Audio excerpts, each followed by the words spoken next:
Hi friends, கருவேப்பிலை மிட்டாய் செய்ய போகிறோம். அதுக்கு தேவையான பொருள்: பச்சை கருவேப்பிலையை நல்லா கழுவிட்டு 1 ஹவர் ஃபேன் காற்றுல வச்சு ஆற வச்சு எடுத்துக்கிறோம். அதை வெறும் வானலியில் போட்டு இது மாதிரி வறுத்துக்கிறோம். இது வந்து கொப்பரை தேங்காய், ஒரு கொப்பரை தேங்காய். இது மாதிரி சீவி வச்சுக்கிறோம். இதையும் இதில் போட்டு வறுக்கணும். 15 பாதாம், ஒரு 5 ஏலக்காய், இது ஜாதி பத்திரி கொஞ்சோண்டு, பட்டை கொஞ்சம், இது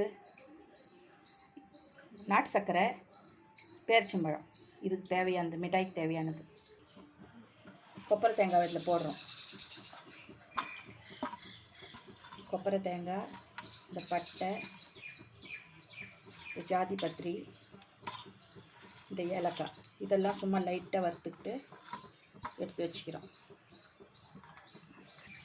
இதெல்லாம் நல்லா கொஞ்சம் வறுத்துக்கிறோம். இதுலேயே இந்த 15 பாதாம் வச்சுருக்கோம்ல, இதை வறுத்து போட்டுக்கிறோம். சும்மா லைட்டாக வறுக்கணும். இது வறுப்பட்டு வச்சு இதெல்லாம் நம்ம மிக்ஸி ஜாரில் போட்டுக்கிறோம். இதை மிக்சியில் நம்ம அரைச்சிக்கிறோம்.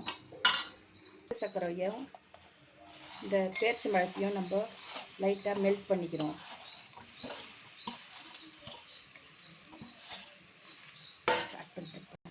கருவேப்பிலை, கொப்பரை தேங்காயெல்லாம் வறுத்து அரைச்சி வச்சுட்டோம்.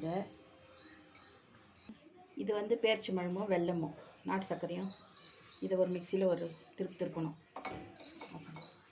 இந்த வெல்லம் பேரிச்சம்பழத்தோட இந்த கருவேப்பிலையும் போட்டு திரும்பி ஒரு முறை மிக்ஸில் பல்ஸ் போட்டுட்டு இது உருண்டை பிடிக்கிறதுக்கு நம்ம நெய் கொஞ்சம் விடுறோம்.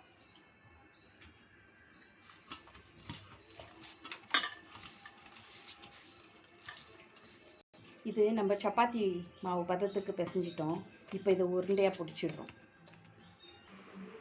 ஹாய் ஃப்ரெண்ட்ஸ், நம்ம கருவேப்பிலை மிட்டாய் ரெடி. பாருங்கள்,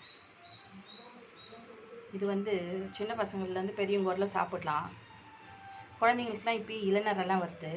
அது தவிர்க்கிறதுக்கு தினமும் ஒன்று சாப்பிட்டோம்னா குழந்தைங்களுக்கு சீக்கிரமாக நரமுடி வராது. பெரியவங்களும் சாப்பிட்டோம்னா நல்லாயிருக்கும். ரத்தத்தில் அந்த கெட்ட கொலஸ்ட்ரால்லாம் கொஞ்சம் இதுவாகும், கரைச்சி எடுக்கும். ட்ரை பண்ணுங்கள்.